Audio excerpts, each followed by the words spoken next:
Alhamdulillahirabbil alamin wa bihi nasta'inu ala umuri waddin.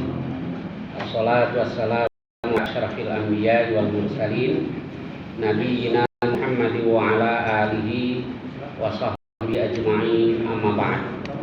Kita lanjutkan Al-Mu'minun ayat 99. A'udzu billahi minasyaitonir rajim. Hatta idza jaa ahadahumul maut. Hingga ketika datang kepada salah seorang dari mereka kematian, qala rabbi, dia katakan, wahai Tuanku, kembalikan aku, yakni ke dunia. La'alli a'mal salihan, supaya aku berbuat yang salih yang dulu aku tinggalkan, yang dulu aku laksanakan di dunia. Kali tidak. Innaha kalimatun huwa qailuha. Itu adalah, sesungguhnya dia adalah kata-kata dia yang mengatakannya. Wa min waraihim, dan di mereka ada barzakhun. Barzakh itu dinding pemisah. Ila yaumi yub'atsun, sampai hari mereka dibangkitkan. Baik, di ayat sebelumnya yang kita kaji pada kajian yang lalu, bahwa Rasulullah Shallallahu Alaihi Wasallam diperintahkan untuk berdoa Allah, wa qul rabbi a'udzubika min hamazati syayatin wa a'udzubika rabbi ayyahdurun. Wahai Tuhanku, katakan ya Muhammad, wa a'udzubika, aku berlindung kepada engkau min hamazati syayatin, dan wa'udzubika rabbi, dan aku berlindung, wahai Tuhan kami, ayyahdurun, yaitu dari kehadiran syaitan-syaitan kepadaku, bahwa syaitan datang kepadaku. Ya, syaitan itu kata Rasul, ya'ti syaitan ahadakum 'inda kulli syai'. Syaitan itu datang kepada salah seorang dari kamu dalam keadaan. Nah, maka menasihatkan, apalagi ketika kita mau mati, maka tidak mustahil kalau di saat itu syaitan datang. Nah, itu kita mesti ingat kan Rasulullah Shallallahu Alaihi Wasallam, karena akhiru qawlihi la ilaha illallah dakhalal jannah. Barang siapa akhir kalimat dakhalal jannah, dia masuk surga. Maka orang yang mau mati dengan kalimah la ilaha illallah, laqinu mautakum la ilaha illallah, talqinlah, ajarilah yang mau mati di antara kamu dengan kalimah la ilaha illallah. Yang musyrik, lafaz yang dia bisa, yang dimaksud adalah jamak, plural kata, bisa juga dari mayyit. Kalau mayyit artinya orang yang sudah meninggal. Kalau ma'id orang yang mau meninggal. Gimana ini kok ada lafaz yang anonim? Nah, begini. Kalau di satu hadis Nabi kata, mautakum la ilaha illallah, talqinlah mauta kamu dengan kalimat illallah, maka bisa yang adalah yang mau mati atau yang sudah mati. Tetapi ternyata di riwayat lain ada tambahannya, fa inna man kana akhiru qawlihi la ilaha illallah dakhala jannah. Sebab orang yang akhir kata-katanya la ilaha illallah, dia batin itu orang yang mau mati. Yang terakhir adalah la ilaha illallah. Lalu kok ada juga katakan bahwa masa la ilaha illallah doang, ngomong doang masuk surga. Yang berhak bukan surga neraka ya Allah, Rasulullah Shallallahu Alaihi Wasallam adalah dari Allah.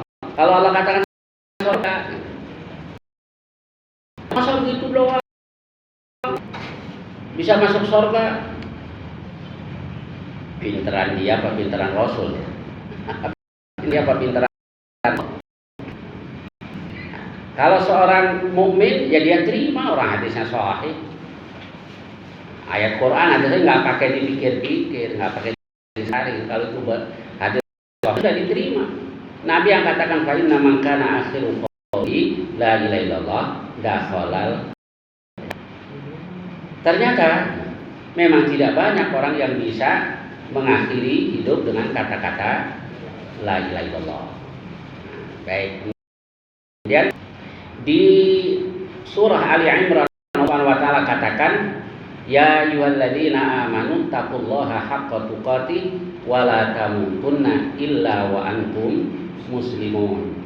Jadi korelasi sebenarnya antara ittaqullaha haqqa tuqatih, bertakwa pada Allah dengan sebenar-benar takwa kepadanya. Jadi kalau dalam hidup ini kita berusaha bertakwa haqqa tuqatih, insyaallah bisa nanti mengakhiri hidup dengan wala tamutunna antum muslimun. Nah, kalau dalam hidup jangan kata ittaqullah haqqa tuqatih, menghina-hina Rasul, ngerendahin hadis, ngerendahin ayat Quran, dan bisa mengakhiri hidup dengan kalimat tauhid la ilaha illallah. Jadi ya benar yang dia sampaikan itu benar, salah langsung ditegur oleh Allah Subhanahu wa ta'ala. Jadi yang Nabi sampaikan benar, dan ternyata tidak banyak orang yang bisa mengakhiri hidup dengan kalimat la ilaha illallah. Jadi la ilaha illallah itu kita jadikan akidah kita. La ilaha illallah yakni la ma'buda bihaqqin, ibadai berhak disembah illallah kecuali Allah. Jadi akidah kita, jadi ikrar kita, syahadah kita, asyhadu an la ilaha illallah, saya bersumpah, saya berikrar, saya umumkan bahwa tidak ada ilah Allah. La ilaha illallah juga kita jadikan zikir kita. Seperti riwayat Ahmad, Nabi katakan ibu imanakum bi kalimati, perbaharui, segarkan kembali iman kamu, yaitu dengan membaca la ilaha. Di salah satu adalah berzikir dengan kalimat yang luar itu adalah libur.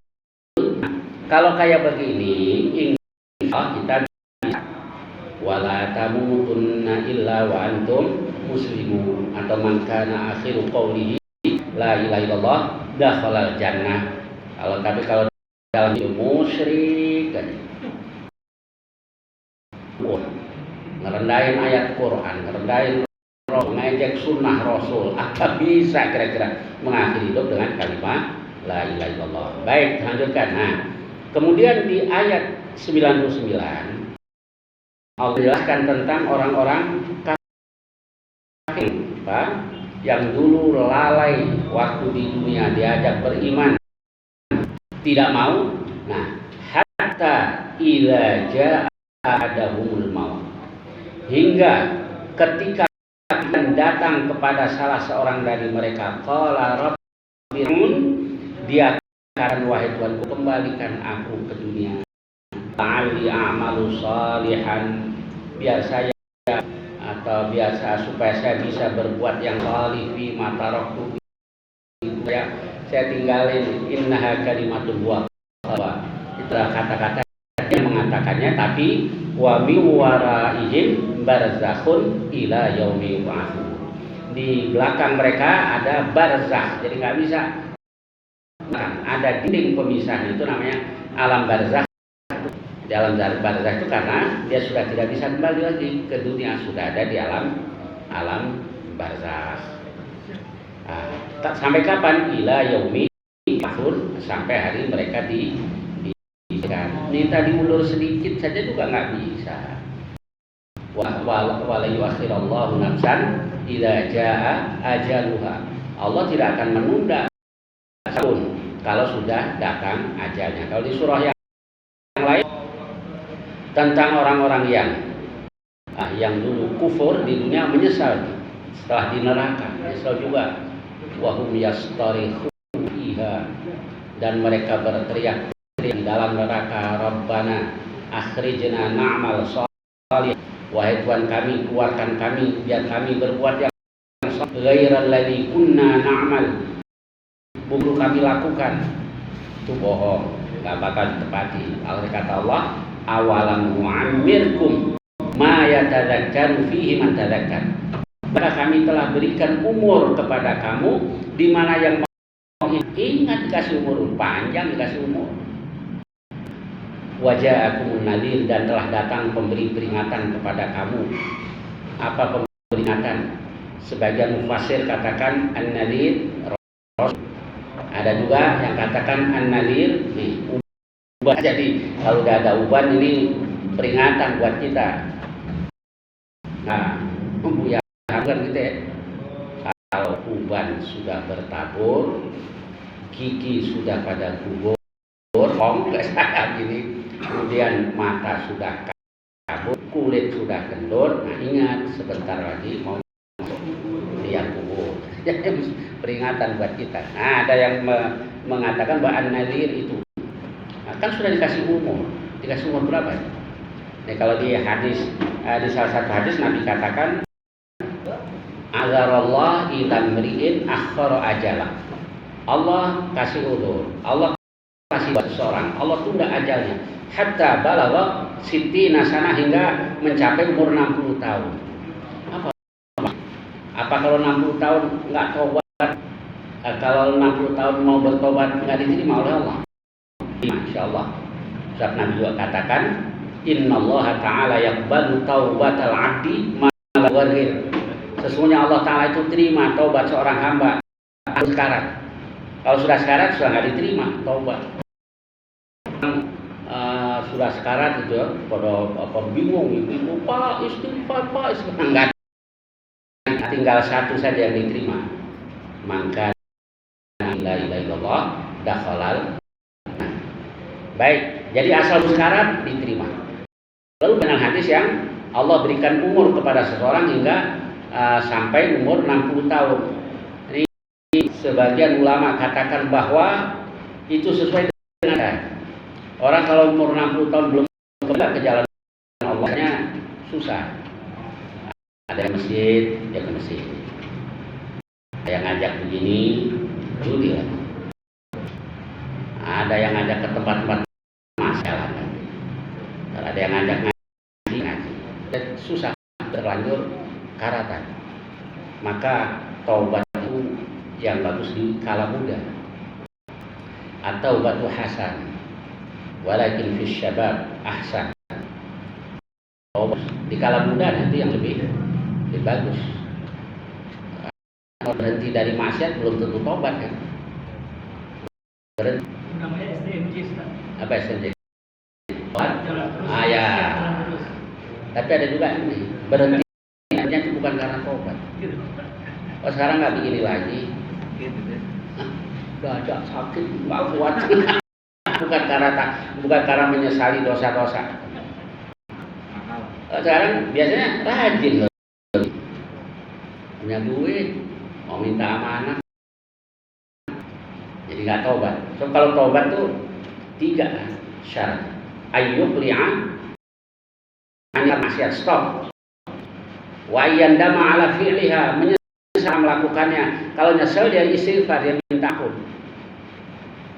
Berhenti tidak menyesal bukan tobat. Nyesel tapi nggak berhenti. Nangis, ya Allah, ya Allah.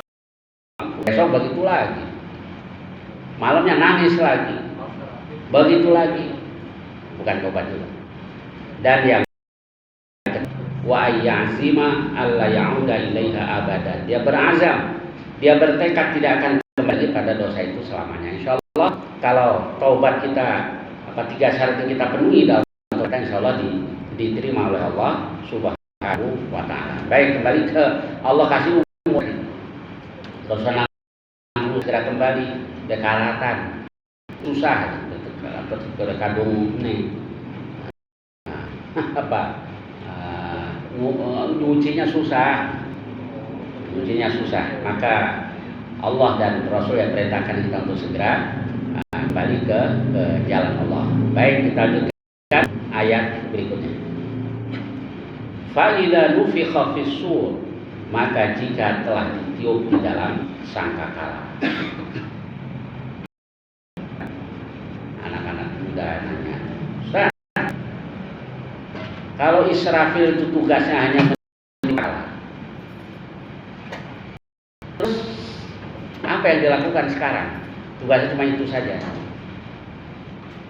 Saya bilang, dari semenjak Allah ciptakan langit dan bumi, kata Rasul, sangkakala itu sudah ada di mulut. Sambil mengerjakan keningnya, dia menunggu perintah Allah. Disuruh tiup, tiup. Apa nggak capek? Kalau malaikatnya ente ya capek. Kalau malaikatnya yang enggak. Jadi makan dengan manusia. Karena supaya ini kan disamain sama manusia.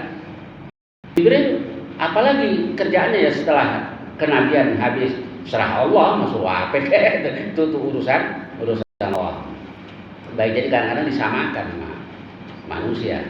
Ya nggak sama lah. Salah ya nyambut nyawa seseorang, disuruh si A atau si B, wa hum la yufarriqun. Jelas di Quran. Kerjaan malaikat itu rapi, nggak ada yang keliru. Kan suka ada orang ngomong hidup lagi, ini salah nyabutnya. Sama malaikatnya salah. Ya memang dia belum mati, dia mati suri dan seterusnya. Bukan karena malaikat salah cabut. Ya. Kalau malaikat Mas Andi gitu, dia kali ya salah ya. Kesel sama orang nih, gue matiin duluan nih orang gitu. Kira minta saya kasih umur panjang, nggak bisa. Jadi malaikat itu taat kepada Allah, terserah perintah Allah. La ya'suna Allah, durhaka terhadap Allah. Baik, fa idza nufikha fis-sur ansaba bainahum, tidak ada hubungan nasab di antara mereka. Yauma idzin, pada hari itu, wahum wala yatasaalun, dan tidaklah mereka saling bertanya atau saling meminta. Ini di ayat-ayat yang lain, di hari kiamat, yauma yafirrul mar'u min akhihi wa abi wa sahibati wa bani, pada hari seseorang lari dari saudaranya, dari ibunya, dari istrinya, dari anaknya, semua masing-masing nafsi-nafsi. Tidak ada lagi hubungan di hari itu. Kemudian lanjutannya, maka jangan suka ngebanggain ininya, ngebanggain bapak saya kiai kok terkenal, muridnya masing-masing. Allah taziru wa wizra ukhra. Seseorang bisa tanggung dosa orang lain. Pahala juga begitu. Baik, lanjutannya, faman saqulat mawazinu, barang siapa yang berat timbangannya, yang kebaikannya, faulaika humul muflihun, maka merekalah orang-orang yang beruntung, orang-orang yang sukses. Yang beruntung, yang sukses itu yang menjadi ahli surga. Kesuksesan itu ya semu kalau tidak bisa mengantarkan kita kepada kesuksesan, keberhasilan, kebahagiaan di akhirat. kayak di surah Ali Imran, kullu nafsin dha'iqatul maut. Setiap yang memiliki nyawa itu akan merasakan kematian. Wa innama tuwaffawna ujurakum, dan hanyalah sesungguhnya ganjaran kamu dibalas dengan cukup yaumal qiyamah, itu pada kiamat. Jadi kalau di dunia ini sebagian kebaikan Allah, nah itu baru sebagian. Dan jangan minta semuanya di dunia. Kalau beramal apa saja maunya di dunia saja. Nah, bahwa Allah balas dunia di dunia dan di akhirat, ya. Jadi bahas. Nah, yang di akhirat yang lebih besar. Ada juga seorang ulama yang katakan begini, kenapa kok dibalas juga ya di dunia? Biar kita semangat. Coba kalau ada orang tawari kerja, mau gak kerja sama saya? Gajinya 100 miliar, tapi 10 tahun di gaji. Oke, 1 miliar. Siapa nama 1 miliar? Biar udah tua, udah kakek-kakek, nenek-nenek masih ini juga kalau ngebayangin duit miliar itu. Jalanin kerja baru sebulan, 2 bulan, belum dapat apa. Kata bosnya, nih uang 5 juta. Uang sebulan 5 juta. Nah, semangat kan? Semangat. Jadi insya Allah benar apa perumpamaan dari para ulama tadi. Jadi kalau Allah cil sebagian kebaikan kita itu di dunia, semangat di dunianya aja kayak yaumul qiyamah. Jangan berharap bahwa kebaikan kita itu oleh Allah di dunia. Baik, jadi barang siapa yang berat timbangan kebaikannya, maka faulaikaul muflihun. Nah, ini yang sukses, maka di surah Ali Imran Allah katakan wa innama tuwaffawna ujurakum yaumal qiyamah. Lalu sukses yang sesungguhnya yang bagaimana? Famanina, barang siapa diselamatkan dari neraka, wa udkhilal jannah, dan dimasukkan ke surga, qad faz, maka dia beruntung, sukses. Jadi successful itu di sini surga, berakhir ke surga. Nah, cuma kenapa banyak yang gagal untuk memperoleh kesuksesan yang sungguhnya tadi? Godaannya adalah wa mal hayat dunya illa mata'ul, dan kehidupan dunia tidak lain adalah kesenangan yang menipu. Ini yang membuat kita banyak gak berhasil. Perasaan kita itu bahwa dunia itu bisa mengekalkan kita. Kalau kebahagiaan ini bisa kita bawa ke akhirat nanti. Ini yang disebut mata'ul ghurur, kesenangan yang menipu. Nah, inilah yang membuat orang banyak tidak berhasil karena tergoda dengan ini. Wa mal hayatud dunya illa mata'ul ghurur. Kehidupan dunia tidak lain adalah kesenangan. Baik, saya lanjutkan.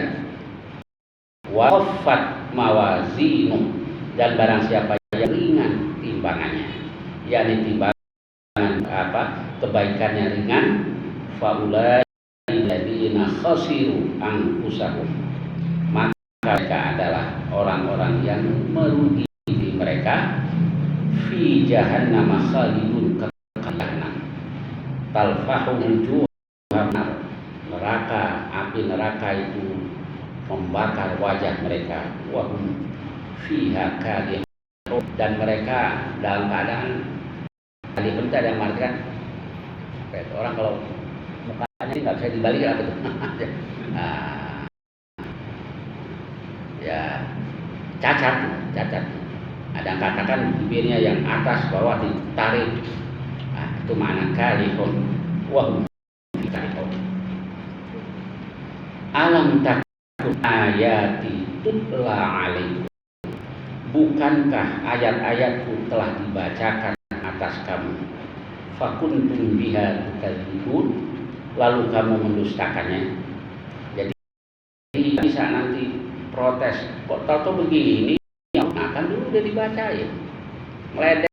Soalnya kalau di dunia dibacain ayat-ayat Allah, kalau udah mati aja loh cerita surga neraka. Benar. Kita belum mati.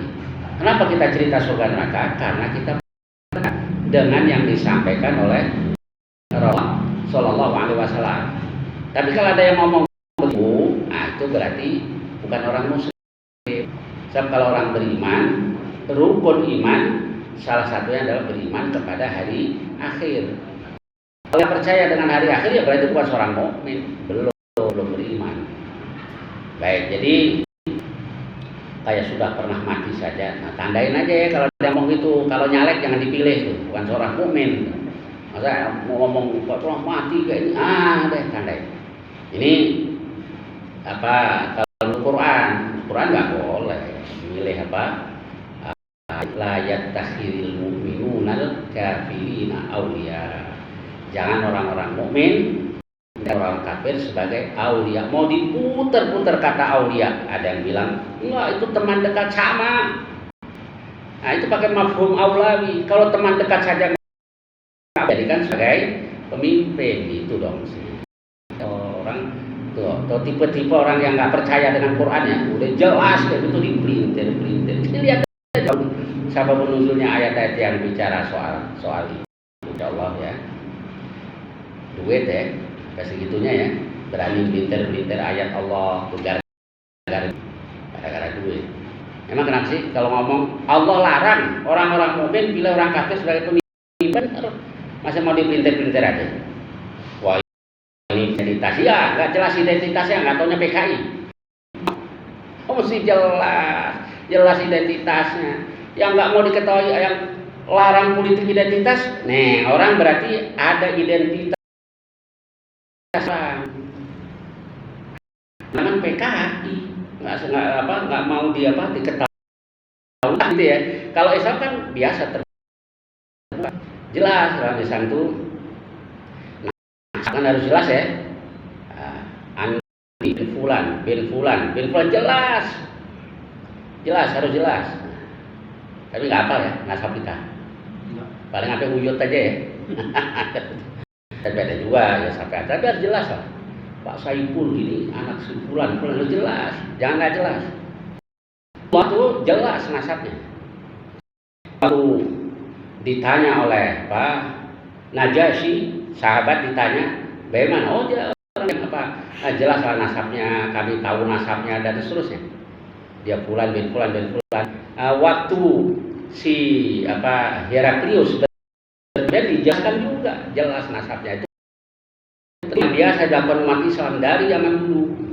Jadi kalau nasab itu harus jelas. Jadi kalau pilih juga cari yang nasabnya jelas. Kalau nggak jelas jangan-jangan anak PKI. Emang nggak boleh milih anak PKI, bahaya laten PKI. Dendam di sini tetap hilang tuh. Yang muda-muda belum ngalamin dulu ya, udah yang tua-tua udah pada mati, baru pada bermunculan. Bahaya laten PKI kan di masa sepuh kita dulu. Jadi harus hati-hati, jelas nasabnya, identitas juga mesti jelas ya, Islam apa Hindu, jelas. Kalau Hindu ya Hindu, kalau ya Buddha ya Buddha, Nasrani, jangan setengah-setengah. Kalau Islam, pakai sorban, pakai peci, ke masjid. Ntar kalau ini nggak taunya gini-begini. Oh semua agama sama, belajar agama. Kalau dibilang semua agama sama, berarti tidak beragama, semuanya dipakai. Semua orang kalau masuk agama tertentu kan, kalau Islam bisa dibayar. Yang agama lain mungkin ada istilah lain. Jadi jelas, jadi bukan kesini ya kawan. Nah itu kalau nggak mau disebut munafik, munaroh deh ya. Munafik separoh, bukan separoh, munafik beneran. Janganlah ketipu untuk kesekian kalinya. Jadi penting dalam Islam, nasab penting, identitas juga penting, semuanya penting. Baik, saya lanjutkan.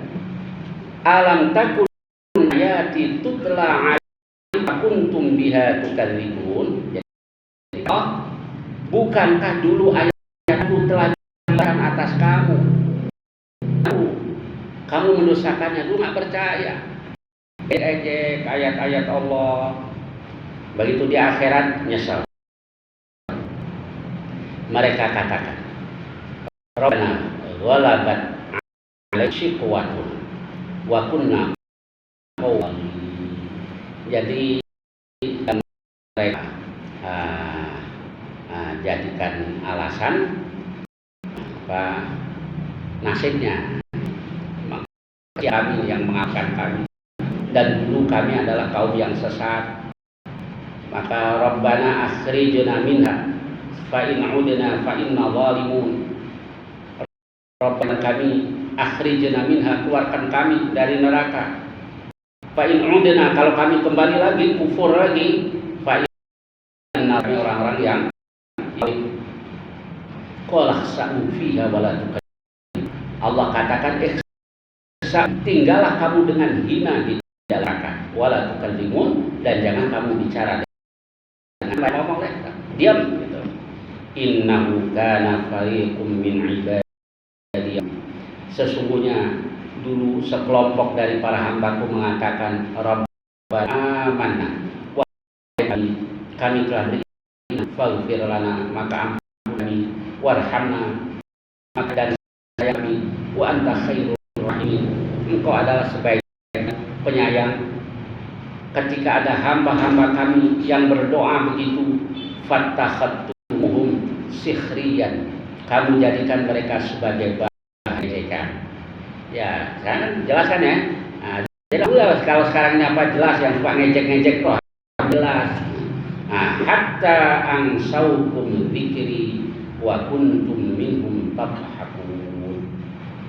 Hingga hal itu membuat lupa mengingat aku, atau dari peringatan, wa kuntum minhum tadhakun, dan kamu mentertawakan mereka. Inni jazaitul yauma bima sabaru, maksudnya hai orang-orang kafir, ketahuilah inni jazaituhumul yaum, aku di hari ini, di hari kiamat ini, bima, karena mereka sabar. Jadi orang-orang beriman, orang bersabar, diejek, diapain juga sabar. Sabar maksudnya apa? Sabar maksudnya habsun nabi alama yaqtadi syar'ul amr.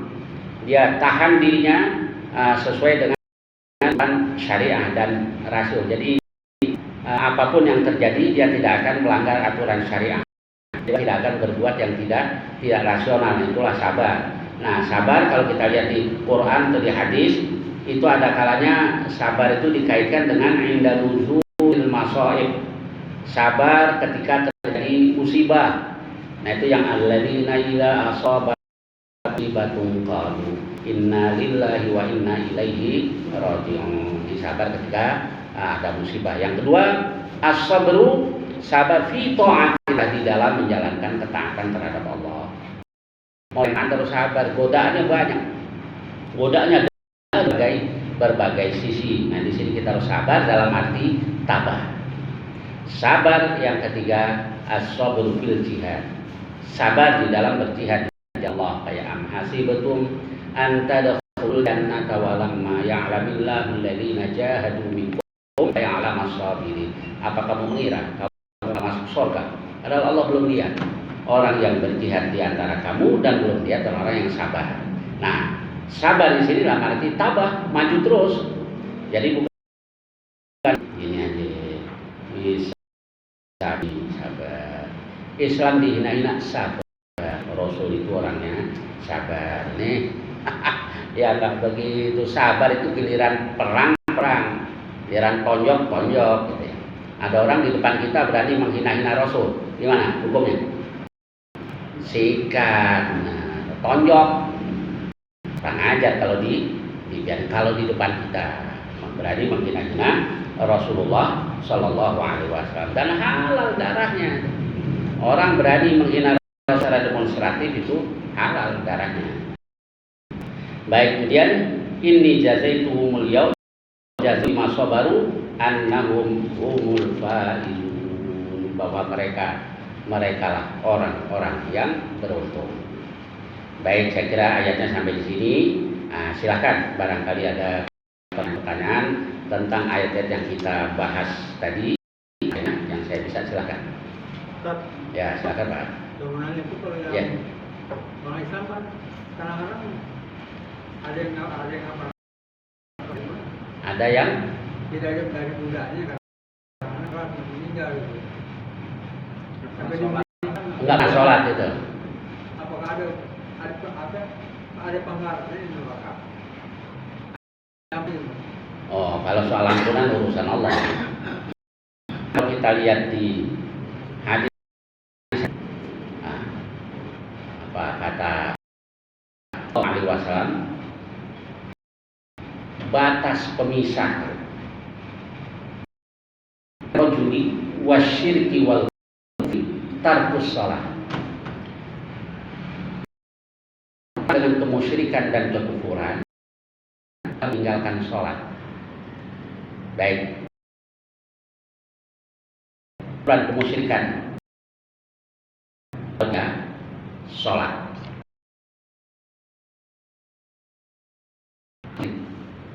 Bukan orang kafir. Batasnya dibuang. Itu tidak kafir.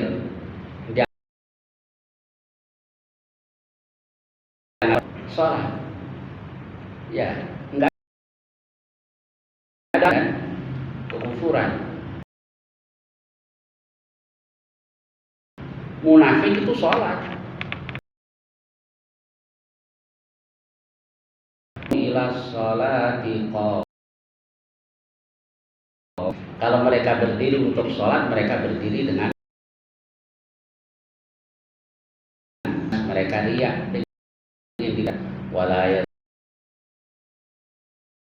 tidak mengingat Allah. Bahkan sholat juga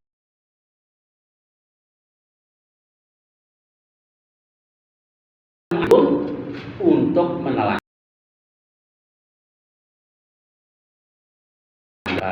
bahwa orang-orang aja nafiqun dan seterusnya. Nggak soal gimana? Saya nggak tahu lah itu nanti. Tapi kalau tadi ada seorang dengan kemusyrikan dan kekufuran, bahkan Nabi SAW sahabat juga kadang sesuatu yang orang meninggalkan sholat. Jadi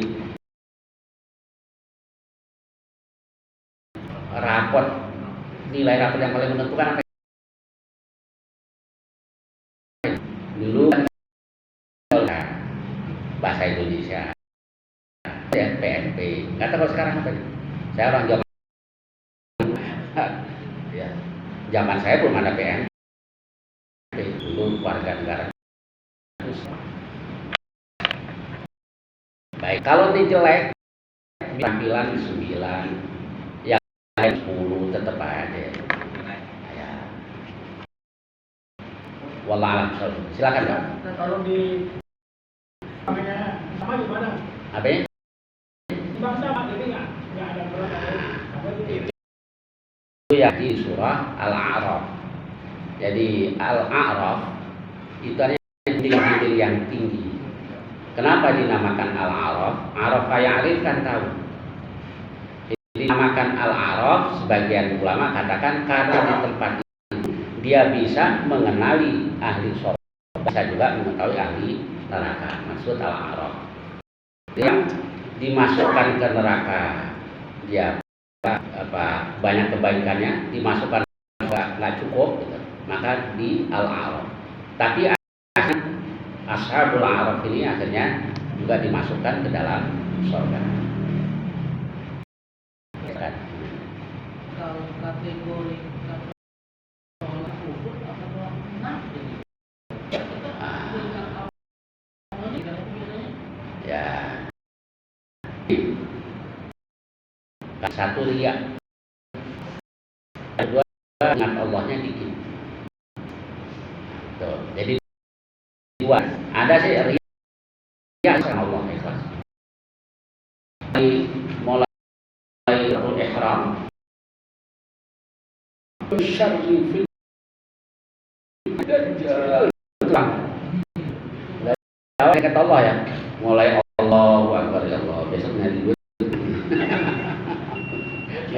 Kalau jadi dibilang munafik sih enggak juga, munafik ria, ya, buat kedok aja sholatnya. Dia yang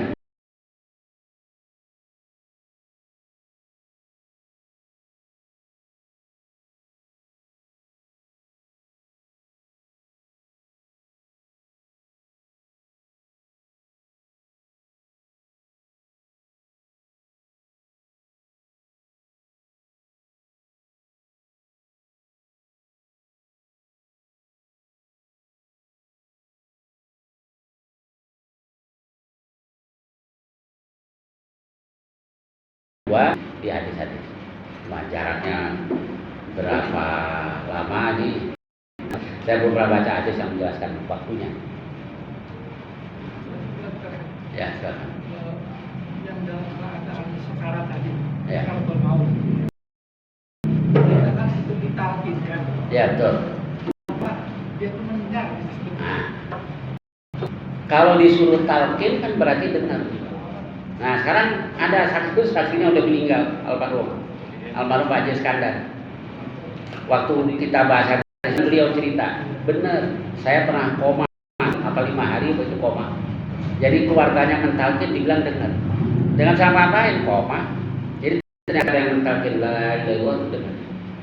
Nah, beliau yang katakan. Jadi ya kuasa Allah. Ditanya ini itu nggak bisa.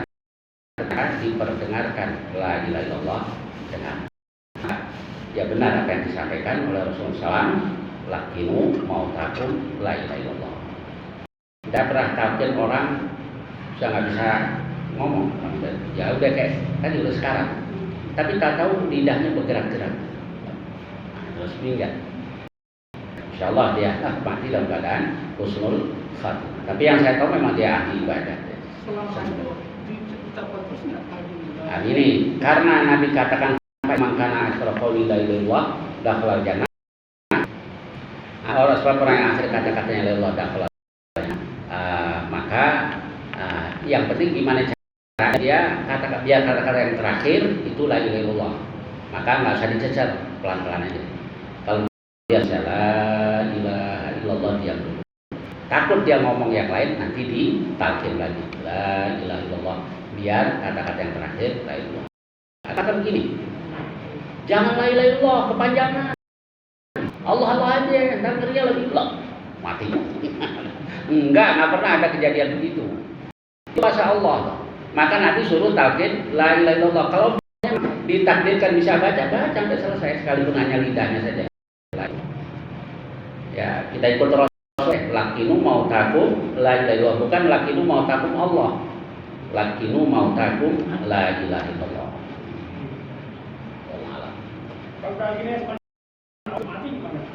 Ya, udah itu urusan Allah.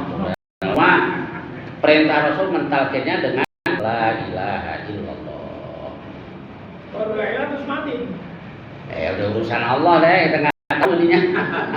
Kan yang kita lihat la ilaha illanya kita nggak dengar bisa saja. Itu awalnya bilang La ilaha illallah gue. ada yang bilang singkat aja, awalnya bilang la langsung Udah Rasul aja yang benar, pinteran juga Rasul. Kalau sudah bicara begitu Rasul, nggak usah pakai apa pemikiran itu. Ya, silakan. Salam. Kalau kita bertobat, katakanlah kita pernah bermimpi, kita bertobat kepada Allah. Kan kalau misalkan dipotong tangan, kalau berikan, kalau bertobat dulu kita dipotong tangan itu. Nah ini. Kalau sudah bertobat, Ya, kita pernah. nah ini, ya. Ya, kalau bicara potong tangan, itu bicara tentang sanksi yang diberikan oleh negara. Jadi bukan berarti kita boleh potong tangan koruptor masing-masing, enggak. Jadi kan hukum Islam itu ada hukum yang berkaitan dengan individu, al-muta'alliqah bil fard, yang berkenaan dengan individu. Ada juga berkenaan dengan usrah, dengan keluarga, dengan mujtama, masyarakat. Ada hukum yang berkaitan dengan daulah, dengan negara. Nah, salah satunya itu tadi hukum sanksi dari sebuah pidana tadi. Baik. Nah, sekarang seseorang ini dulu kalau tidak dipotong tangannya. Kalau sudah diberlakukan hukum Allah, itu di akhirat bebas. Kalau belum diberlakukan hukum Allah, kayak zina dan lain-lain, ya terserah Allah. Begitu mayyasha wa yu'adzibu mayyasha. Nah, di hadis sahih Nabi juga jelaskan begitu. Jadi ya sudah taubat saja, taubatan nasuha, cuma bedanya belum jelas diampuni atau tidak. Nah, insyaallah tergantung mutu taubat kita. Asal taubatnya taubatan nasuha. Nah, kemudian tentang orang yang yuharibuna war Rasul, itu yang di Quran disebut memerangi Allah dan Rasul, buat keonaran. Nah, itu kalau sudah bertobat lebih dulu nggak boleh diapa-apain. Nah, dulu ada kasus ini di zaman kepemimpinan Bani Umayyah, dan masih ada sahabat Abu Hurairah, ada penjahat yang bikin keonaran di seluruh negeri dan sudah diancam oleh umat Islam. Tapi namanya penjahat kelas kakap. Kalau sekarang mungkin lari ke Singapura, lari ke sana. Dulu pinter juga tuh lari ke sana kemari. Dan penjahat ya apa saja dilakukan. Yuharibuna Allah wa Rasul, memerangi Allah dan Rasul, bikin keonaran. Kemudian dia lagi jalan, lihat tukang ngangon kambing baca. Dia katakan, "Ai Abdullah, aida mataku." Wahai Allah, ulangi yang kau katakan. Kemudian diulangi lagi. Yang dibaca apa? Qul ya ala anfusihim, katakan wahai para hambaku yang telah melanggar diri mereka, jangan kamu putus asa dari rahmat Allah. Innallaha yaghfiru dzunuba jami'a. Sesungguhnya Allah mengampuni semua dosa. Lalu dia tobat. Dia datang ke Madinah. Pertama ditemui Abu itu dia datang sebelum subuh. Dia datang ke Mesir. Wahai Abu Hurairah, saya sudah tobat. Kemudian saya nggak boleh apa-apain kan? Betul. Dia selesai sholat subuh, orang baru ngeh. Penjahat yang dicari-cari ada di situ. Semuanya mau hukum dia, kata bro, nggak bisa karena sudah bertaubat sebelum mingkau di al-tahim, kalau nggak salah itu lafadznya Pak. Sebelum kamu berpuasa, dia sudah taubat. Lalu oleh Abu Hurairah dibawa menghadap Gubernur Marwan. Abu Hurairah yang jelaskan, dia sudah taubat sebelum kita tangkap. Berarti tidak hak bagi kita untuk menghukum dia. Kemudian kalau kita masyarakat sudah mengakui, sudah selesai ya urusannya, taubatnya sudah diterima, jadi terus selesai. Habis bangun masjid, koruptor, terus jadi koruptor kelas kakap, selesai. Enggak, si sahabat tadi taubatnya itu benar, niatnya adalah ampunan Allah. Jadi yang dicari ampunan Allah, bukan manusia. Akhirnya dia daftar perang. Waktu zaman Bani Umayyah itu Mas kan sudah punya armada. Dia perang melawan Romawi perairan. Nah, karena dia mantan penjahat, dia berani. Dia turun merapat ke kapal musuh, dia lompat, semuanya minggir kapal musuh tadi. Berada di satu sudut kapal tadi dan kembali. Mati semuanya termasuk dia. Insya Allah tobatnya diterima. Jadi tobat dulu target Allah. Ini tobat yang benar. Jadi bukan sekedar pengakuan manusia. Dan masih banyak lagi ini contoh. Dan berakhir dengan syahadat, dengan kesyahidan. Wallah alam. Ada lagi? Saya pernah dengar kajian. Jadi orang itu buta zaman dulu itu. Jadi sampai orang meninggal pun dijinain, tapi tobatnya diampuni. Ada kita Jadi hadis apa di apa ini? Jadi kalau dasarnya cuma seseorang bermimpi itu nggak bisa dijadikan sebagai hadis apa ini? Apa mimpi? Biasanya kadang mimpi seorang bisa dijadikan dalil. Meski jelas bahwa para mimpi itu ada ar-ru'yah shadiqah atau ar-ru'yah sahihah, tapi semuanya sepakat bahwa mimpi tidak bisa jadi sebagai dalil syariah. Wallahu a'lam. Baik, saya kira sampai sini mudah-mudahan banyak manfaatnya. Wassallallahu ala nabiyina Mustafa Muhammad wa ala alihi wasallam. Alhamdulillahirabbil alamin. Assalamualaikum warahmatullahi wabarakatuh.